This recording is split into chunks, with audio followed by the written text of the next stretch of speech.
అంటే అసెంబ్లీలో పవన్ కళ్యాణ్ గారు ఏమన్నారంటే అంటే ఇలా లడ్డు విషయం వేరే మతాల్లో ఏదైనా అయ్యి ఉంటే ఇండియా ఇలా ఉండేది కాదు. అదే హిందువుల్లో అయితే అంటే మతాల పరంగా కాకుండా కులాల పరంగా విడిపోతారు కాబట్టి అందుకే ఎవరు నోరు విప్పుకోలేరు అని చెప్పేసి ఆయన అన్నారు.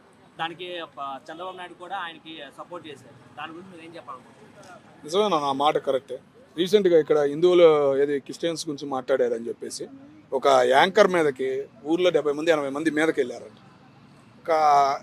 అది ఏత తయారైందంటే మరీ మనలో ముందు మొదలు అవ్వాలి.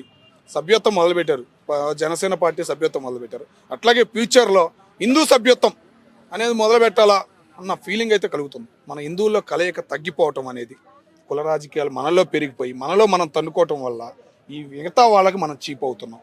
అదొక్కటే. దానివల్ల మన దేవుళ్ళ మీద కూడా ఆ ప్రభావం అనేది కనపడుతుంది. ఇప్పుడు అసెంబ్లీ సాక్షిగా చంద్రబాబు నాయుడు గారు చూపిస్తున్న ఆధారాలు ఇది వైఎస్ భారతి పక్కన ఆయన సుబ్బారెడ్డి గారు వాళ్ళ ఆవిడ బైబిల్ తీసుకుని నుంచోవటం, ఆ వీడియో ఒకటి. అట్లాగే టికెట్ల మీద కూడా తిరుపతి దేవస్థానం ఎట్లా పూజిస్తాం, కలియుగ దేవుడు అని మనం మొక్కే హిందువులు, ప్రతి హిందువుగా పుట్టినవాడు ఆ దేవుణ్ణి మొక్కకుండా ఉండడు. అట్లాంటి ఆ దేవుణ్ణి మరి కించపరచాలనా ఏం చేయాలని ఏ దురాశతో మరి మొదలయ్యిందో ఈ ప్రకృతి అనేది అర్థం కావట్లేదు. దానికి జోలికి వెళ్ళిన వాళ్ళు బాగుపడిన చరిత్రలో కూడా మనం చూడలేదు.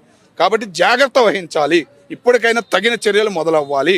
మళ్ళీ అట్లాంటి ఎదవలు ఆ దేవస్థానంలోకి అడుగు పెట్టకుండా చేయాలని చెప్పేసి నేను కోరుకుంటున్నాను.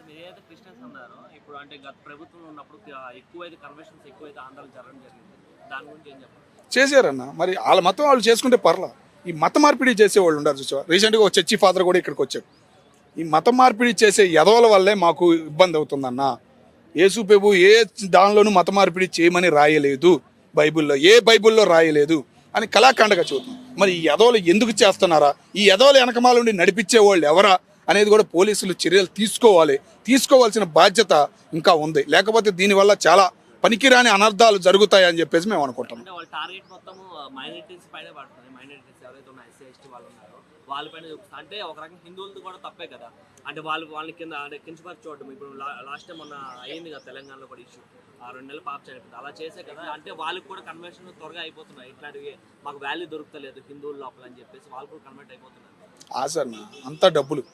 గాంధీ తాత బొమ్మ ఉంది చూసేవా, 100 రూపాయల నోటు, 500 నోటు, వాటి మీద పడిపోయి ఏం చేయాలి, వాటి గురించి ఆలోచించి ఏం చేయాలి, ఆ ఆశ చూపేపాటికి వచ్చిన కష్టాలకి అటు మూమెంట్గా మారిపోతున్నారు. ముఖ్యంగా నువ్వు అన్నావు ఎస్టీలో హిందువులు చాలామంది ఉన్నారు.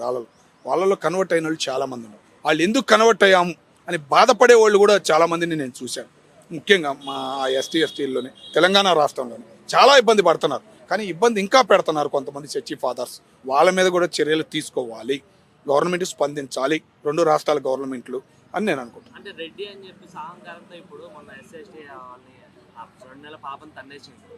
మరి అంటే వాళ్ళు మైనారిటీస్ అని చెప్పేసి వాళ్ళని అలా చేసే జాతి చిన్న చూపు చూస్తారు. అదే రెడ్డిస్ క్రిస్టియన్ కింద కన్వర్ట్ అవుతారు. మరి అలాంటప్పుడు హిందువులు వాళ్ళని ఎలా చూడాలి? వాళ్ళు స్పందించాలన్న.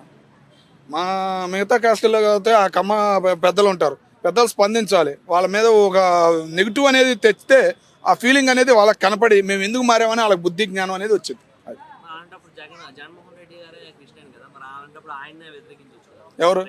ఎవరు రెడ్డిస్ వాళ్ళు కూడా, అంటే ఆయన కూడా క్రిస్టియన్ కదా. ఏపీలో రెడ్లు లేరంట, ఆయన బాధ అదే కదా. ఏపీలో రెడ్లు లేరంట. రెడ్లు మొత్తం తెలంగాణలో ఉన్నారు, రాష్ట్రాన్ని విడగొట్టేశారు. ముఖ్యమంత్రి నేను కాలేకపోయానని ఇప్పటికీ ఆయన బాధపడుతున్నాడని సమాచారం. తెలుసా నీకు ఆ విషయం? జగన్మోహన్ రెడ్డి గారికి తెలంగాణ ఎక్కువ అభిమానం, ఎక్కువ ఏడే అవ్వాలి ముఖ్యమంత్రి అని ఆయన ఫీలింగ్ అనేది ఉంది. కానీ అది కాలేదని ఇప్పటికీ ఆయనకి బాధ ఉందని చెప్పేసి చాలా మంది వాళ్ళ ఫ్రెండ్స్ పరంగా అంటుంటే నేను విన్నాను. ఏదన్నా ఆంధ్రాలో రెడ్డి వేరన్నా, ఓకేనా? తన్నేటట్టు ఉంటాడు, తిట్టేటట్టు ఉంటాడు. ఉదాహరణకి నీకు చెప్పాలంటే మంగళగిరిలో నాయుడప్ప రెడ్డి అని ఉంటాడు. ఆ నాయుడా రెడ్డి అర్థం కాదు. ఇట్లాంటి యదవ్యాసాలు వేసే చాలా మందిని కంట్రోల్ చేసినాడంటే ఆయనే, ఓకేనా? మంగళగిరి పానకాలసం పక్కన ముస్లిమ్స్ది గుడి ఒకటి ఉంటుంది.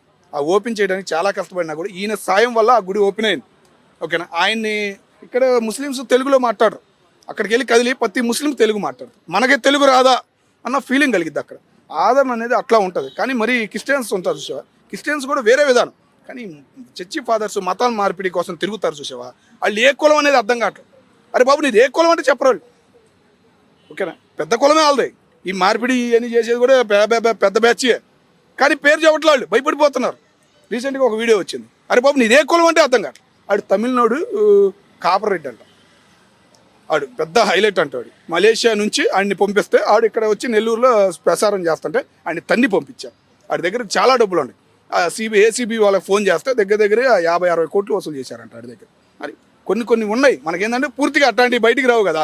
ఎవరిది అన్నాడా ఎవరిది తిట్టాడా ఇట్లాంటి వీడియోలు వస్తాయి తప్ప అట్లాంటివి అనేవి మనకి బయటికి రావు, సొసైటీలో కనపడవు. దానివల్ల ఈ కుల గర్జన లేపాలని చూస్తున్నారు. అటు రాజకీయం నుంచి ఎటేటో ఇది పాకింది. దాన్ని కంట్రోల్ చేయాల్సిన బాధ్యత ప్రతి హిందువుకు ఉందని పవన్ కళ్యాణ్ గారు కూడా చెప్పడం జరిగింది.